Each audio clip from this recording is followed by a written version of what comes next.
Welcome back to Paranormally Correct. I am your host, Sarah, as always, and today I'm going to tell you a ghost story. Before we get started, I want to let you know that this story actually goes along with some other videos that I've made, so it may be a good idea for you to watch those. I have them in a playlist. I'm going to link them in the iCards, the description. I'm going to put them everywhere I can because I want you guys to check them out and hear this story as like one whole big story because it all kind of feeds in together, and there'll be a few things I mention here and there that maybe you won't understand if you haven't seen those videos. And let's see what else. Yeah, definitely check those out, and please feel free to like and subscribe. If you watch the other videos, you know, maybe, I think you'll probably know this, hopefully, that at this point in my life, things were pretty crazy and out of control with the paranormal, the extraterrestrial, and the astral projectional. Things were crazy, okay? Everything paranormal that could possibly happen was happening in my life, and it was really overwhelming, and I can't reiterate enough how hard of a time I was having at this point. So on this particular day, I'd driven my old 84 Camaro over to my co-host's house. And when I say co-host, hopefully you all know, I mean of the old Paranormally Correct. Don't forget to check out the new Paranormally Correct over on ParaX Radio. Shameless plug, by the way. But I drove the car over to his house, and this place was notoriously haunted. The way I understand it, everybody had paranormal experiences there, and took it over there. We were detailing it. He was helping me clean it because he was a dude and he had all kinds of cool car stuff to clean a car with. Let's be honest. That's why I was there. I was mooching off of his car cleaning supplies. He had a really big family. It wasn't uncommon for people to just stop in and come in the house and so forth, you know. At one point in the day, his brother and his brother's friend was there, and then at some point in the day they left, and I didn't realize that. So I was making a lot of trips in and out of the house. At one point, I come in the house, I come through the little back part, come through that door, and that door leads into the kitchen. First of all, it was super dark in there because for some reason the windows were covered. It was kind of like a bat cave, which I'm not hating on bat caves because I myself live in a bat cave. But it was really dark, and I saw out of the corner of my eye, I don't think it was even out of the corner of my eye. I think I actually did this as I came in. And I knew that his brother was there, that there was a stranger there who I'd never met. So I probably was looking for that, or them. And I saw a man sitting on the couch over in the living room, probably 6 to 10 feet away. I don't know how far away it was. It wasn't too far, but it wasn't super close. Now, this part, I don't know if you're going to kind of relate to this or if you know what I'm talking about. Sometimes I get a little bit weird in some situations about socializing. I know, me, right? Like the biggest loudmouth in the world. I'm awkward socializing. I don't know. But in this particular situation, like I have in so many situations in my life, I kind of wanted to avoid talking to this person just because I thought it would be awkward.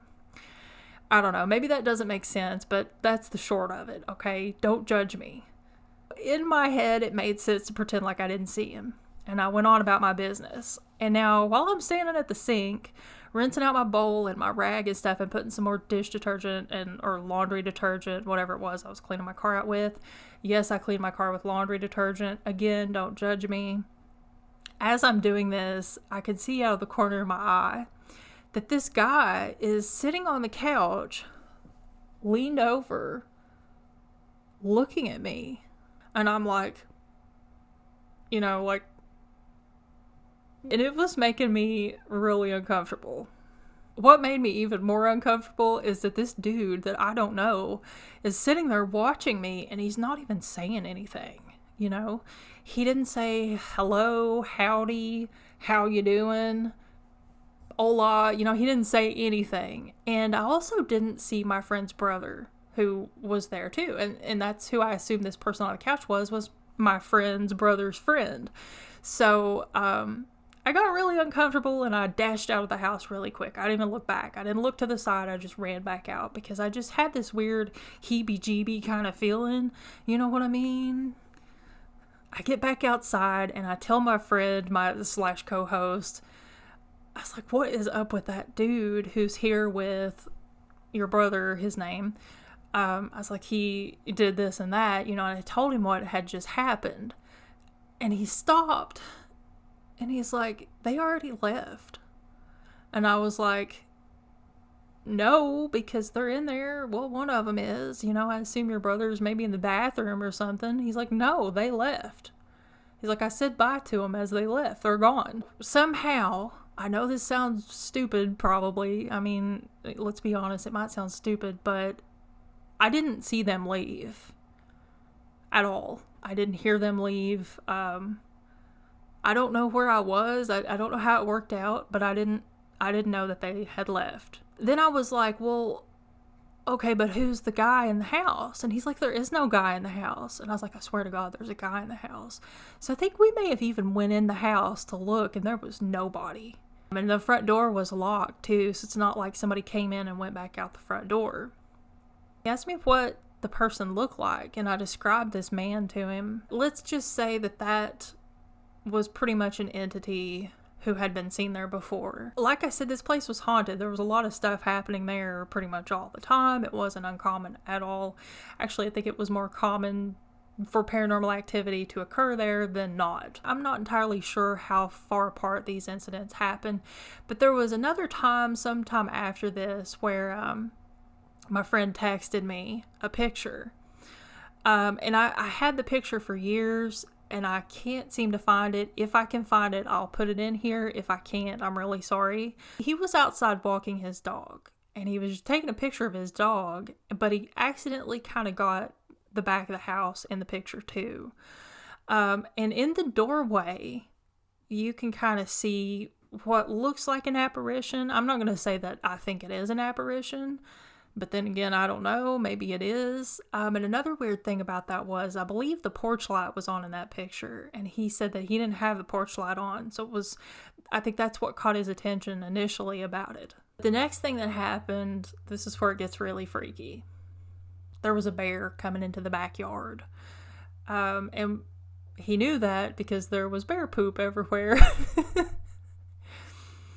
There may have been some, trash or something disturbed too, but there was bear poop all over the place. I mean, it was everywhere. I even stepped in it one time.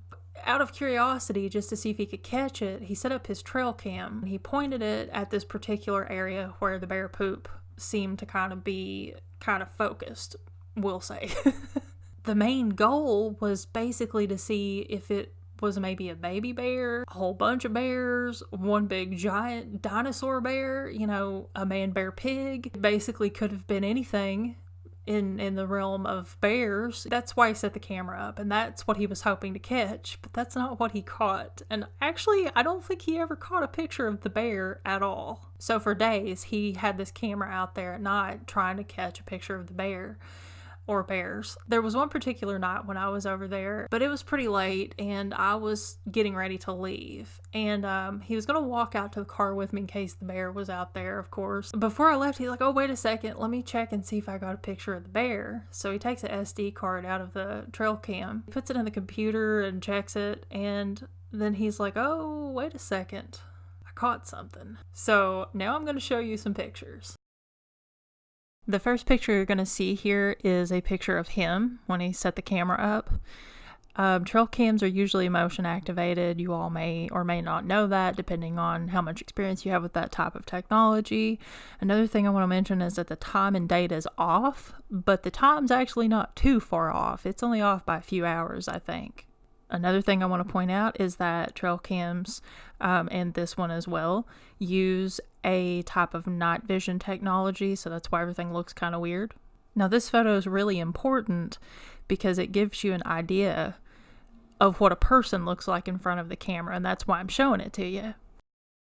So you kind of see in the picture, he's solid. He's pretty close to the camera. Not a whole lot of motion distortion. Definitely no transparency or anything like that. You can also see the range of exposure on this particular camera, especially if you look at what's illuminated on the car and what isn't.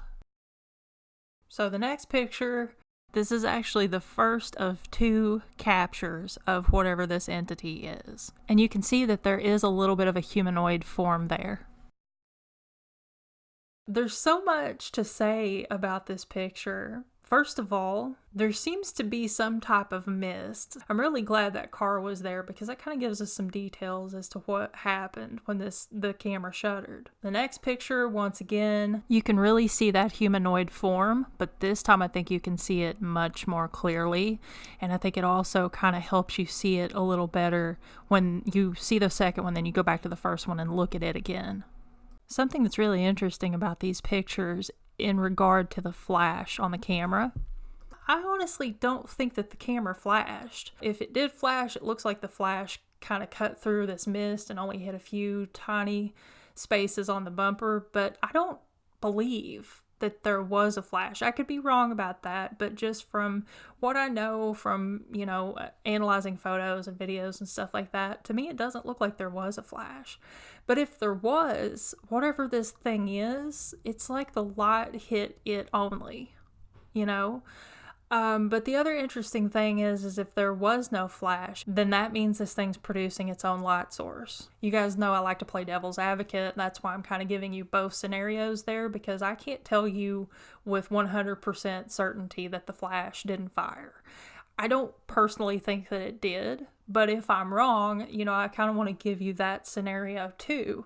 So if that was confusing, I'm sorry. I tried to explain it as clearly and concisely as possible. This picture, both of these pictures, there's two, not just one. First of all, the luckiest shot in the world. I personally have never seen a ghost picture this good, and I don't think I ever will again. So that's it. That's the back porch ghost. Thank you all so much for watching. I really appreciate it. Don't forget to click the like and subscribe button. Stick around, join the Boo Crew. And until next time, guys, bye.